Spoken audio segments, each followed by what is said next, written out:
El vacío es una sustancia. El vacío es el estado de mínima energía de un campo cuántico. El vacío está hecho de fluctuaciones de punto cero, de partículas virtuales que aparecen y desaparecen por doquier. El vacío es una sustancia y tiene propiedades y puede cambiar. El vacío se puede polarizar. La gran noticia de la física de partículas de este año ha sido la publicación de la medida del momento magnético del muón por un experimento que se llama muón G-2, que está en el Fermilab, cerca de Chicago. Su resultado ha confirmado una medida previa del año 2001 del BNL, que está cerca de Nueva York. Y su resultado es realmente fascinante porque se encuentra a 4,2 sigmas de la predicción teórica de consenso del modelo estándar. Casi 5 sigmas. Muchos físicos creen que es la primera señal de física más allá del modelo estándar. ¿Pero qué es el muón? El muón es la única partícula fundamental que conocemos que se observó antes de ser predicha por los físicos teóricos. Es una partícula que se observó en los rayos cósmicos y es indistinguible de un electrón, salvo por la masa. Tiene una masa 207 veces mayor. Como el electrón, el muón es una carga, tiene una carga eléctrica, pero tiene también un momento magnético, se comporta como un pequeño imán, porque tiene spin. Y lo que queremos medir es ese pequeño imán. Las partículas, como los políticos, no quieren aparecer desnudos, no quieren que nadie las observe desnudas. Las partículas siempre las observamos revestidas por el vacío. La partícula influye sobre las propiedades del vacío, lo modifica, y esa modificación afecta a las propiedades de la partícula. Con lo que en los experimentos, cuando medimos las propiedades de una partícula, solamente medimos la partícula revestida por el vacío. El momento magnético del muón y del electrón se suele representar con la letra G, es, según la teoría para una partícula desnuda, exactamente igual a 2 magnetones de Bohr. La anomalía del momento magnético es el hecho de que la partícula revestida por el vacío tiene un momento magnético G un poquito mayor de 2. Esa A de la anomalía es G-2 partido por 2. En el electrón se midió por primera vez en el año 1947 por este investigador Kuss. Y en 1948 el gran éxito de la teoría cuántica de campos fue la predicción mediante el vacío electromagnético del valor de esta magnitud. La predicción es la constante de estructura fina partido 2pi.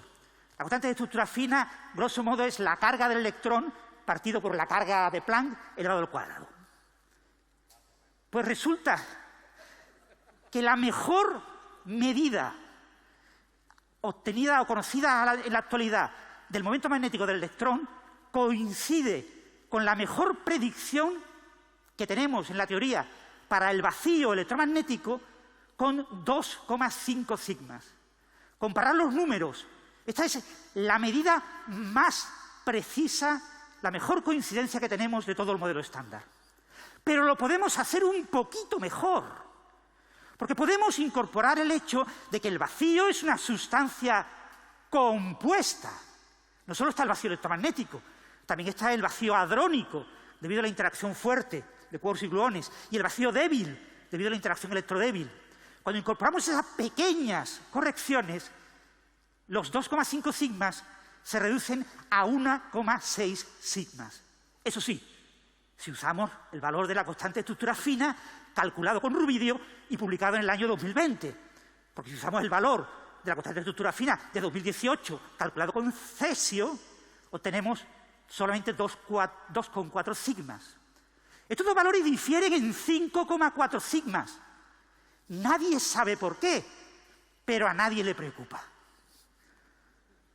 Si comparamos la misma medida, el momento magnético, pero en el caso del muón en lugar del electrón, cuando comparamos el resultado experimental publicado este año el 7 de abril, con la mejor predicción teórica del electromagnetismo, la desviación es de 179 sigmas. Es decir, necesariamente hay más física más allá del electromagnetismo. Pero todos lo sabemos. Falta la corrección del vacío hadrónico y la corrección del vacío débil. Esas correcciones son más grandes para el muón que para el electrón, porque están multiplicadas por el cociente de masas elevado al cuadrado. Son más de 40.000 veces más grandes. Cuando las incluimos, lo que he llamado el vacío del modelo estándar, obtenemos un acuerdo buenísimo, pero por desgracia está a 4,2 sigmas, o por fortuna, cerca de 5 sigmas. Y esta es la gran noticia de la física de partículas de este año. La contribución del vacío hadrónico es la contribución dominante. Se divide en dos tipos de contribución. Una que se llama polarización del vacío hadrónico y la otra se llama dispersión hadrónica de luz por luz. El término relevante es la polarización del vacío hadrónico, que es unas 66 veces más grande que el otro término, unas 55 veces más grande que la polarización del vacío electrodébil. Cuando uno incluye esta corrección, uno se da cuenta de que hay una desviación a 4,2 sigmas. Luego, tiene que haber algo más. Tiene que haber más vacíos. Vacíos de otros campos que complementen y sumen a esta suma para llegar al valor experimental.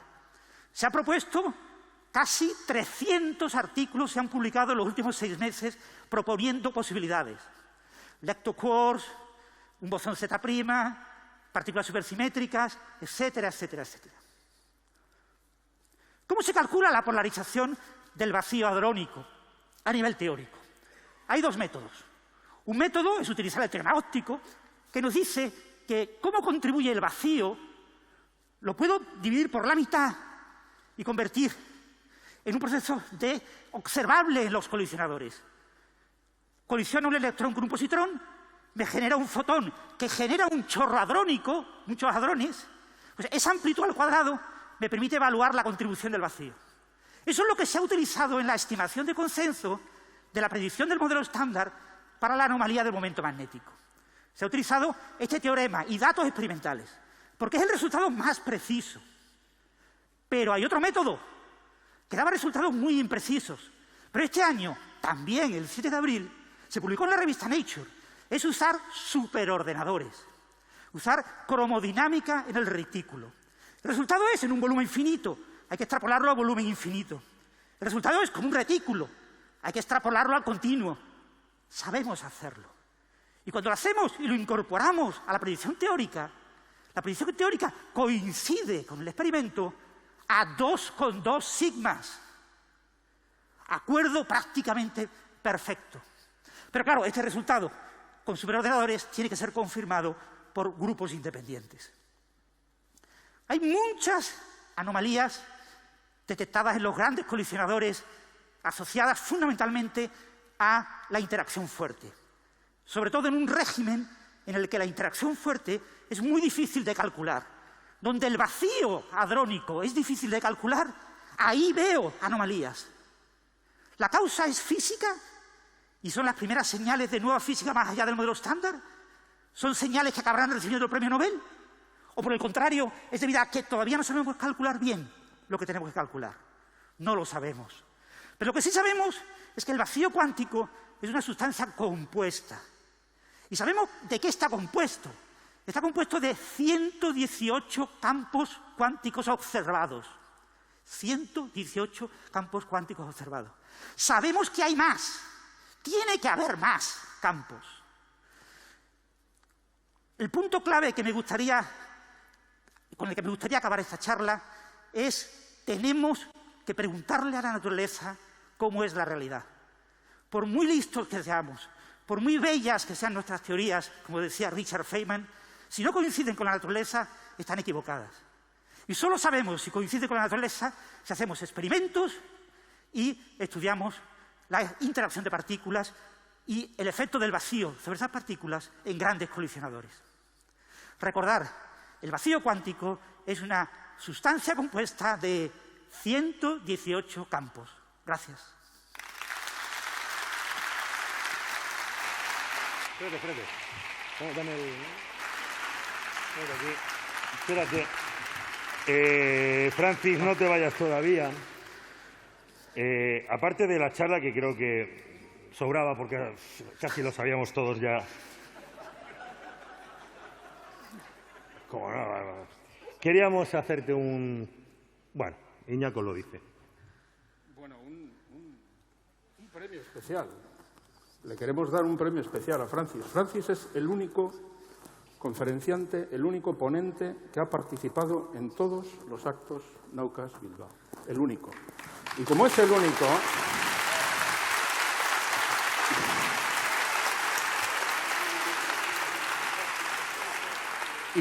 único... tenía especial interés, él sabía que era el único, tenía especial interés en estar hoy aquí.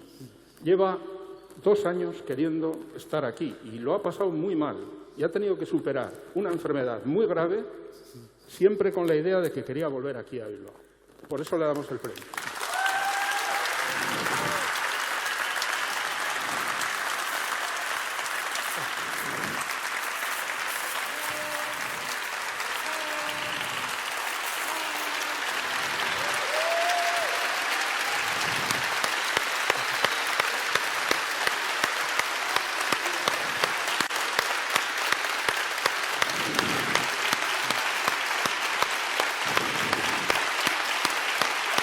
Muchas gracias.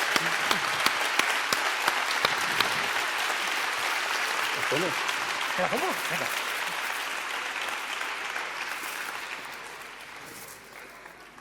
Bueno.